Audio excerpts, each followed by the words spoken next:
monsieur le maire, parce qu'on a été super bien accueillis ici. Bien sûr, il va nous dire un petit mot. Il a dit, oh, je viens pour un petit quart d'heure.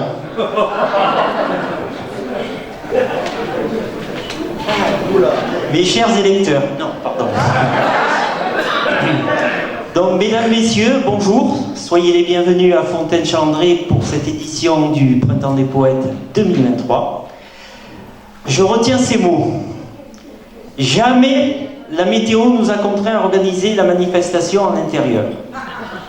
Cela a toujours été possible en extérieur. Je vous confirme donc la bienvenue à Fontaine-Chalandré. Après l'ardeur, la beauté, le courage, le désir, l'éphémère, le thème des frontières a été choisi pour cette nouvelle édition. Une drôle d'idée? Peut-être, ou pas. Il est vrai que la poésie peut se décliner sous tellement de formes, que la seule frontière que l'on pourrait y mettre est la limite de l'imaginaire. Et il n'y en a pas. Lorsque Pascal Roy m'a appelé, il y a 5 mois, j'étais sceptique sur la possibilité de mettre en œuvre une telle manifestation chez nous. Mais j'ai dit ok, car j'avais confiance dans le personnage.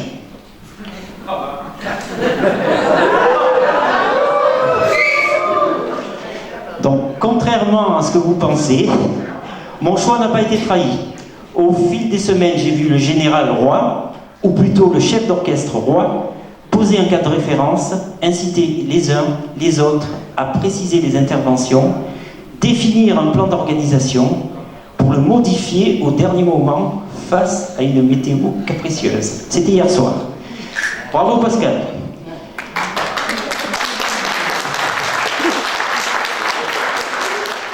C'est bon. À vous tous qui allez dans quelques minutes apporter votre contribution à cet après-midi de fête, je vous dis mon admiration pour la bonne humeur, l'esprit d'équipe, la sympathie qui déteint de votre groupe. Nos amis de la Charente supérieure, que je salue, toujours partants, sont également présents, avec une ressortissante ukrainienne, Johanna, et sa maman, que je salue et à qui j'adresse toute mon amitié. Fontaine-Chalandré vous offre son modeste écrin avec cette salle des fêtes où le temps semble suspendu. Et son église riche en couleurs qui va vous accueillir comme elle l'aurait accueilli il y a plusieurs siècles Fénelon, qui, je n'en doute pas, a trouvé son inspiration dans l'âme de nos terres. Il faut maintenant laisser la place aux artistes. Je vous retrouverai un peu plus tard autour d'un verre de l'amitié qui vous sera offert par la municipalité. Voilà.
Messires et gentes dames, bienvenue.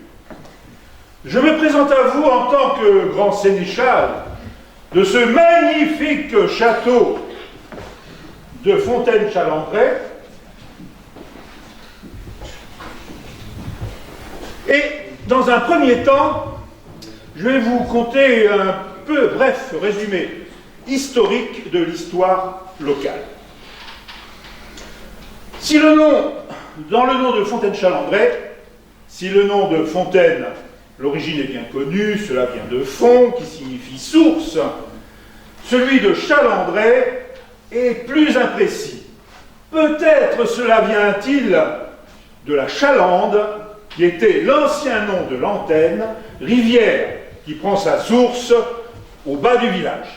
Au Moyen-Âge, une motte féodale a préexisté à l'édification au XIIe siècle par les barons de Matha d'un château fort avec sa garnison pour la défense du Bas-Poitou vers la Saintonge.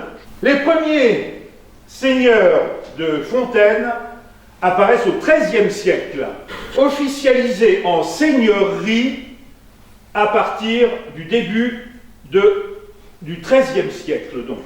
Au début de la guerre de Cent Ans, les Anglais ont pris le château par l'armée du comte de Derby et ils ravagèrent le pays d'Aigre pendant une dizaine d'années. Par la suite, le château fut la propriété des familles de Montbron et Laval-Montmorency, avec le titre de baronnie au XVIe siècle, puis le privilège de comté au printemps 1689 par édit royal. La Révolution marqua la fin des privilèges du château et sa disparition progressive. Mais il resta toujours l'église paroissiale qui était autrefois la chapelle de ce château. Le village, lui, continua à vivre et prospérer dans ses enceintes avec un maximum d'1 millier d'habitants dans les années 1815 à 1850. Et maintenant, je vais vous demander de franchir un peu les frontières du temps et de revenir quelques siècles en arrière, au moment où le château vivait, prospérait et festoyait. Musique, monsieur.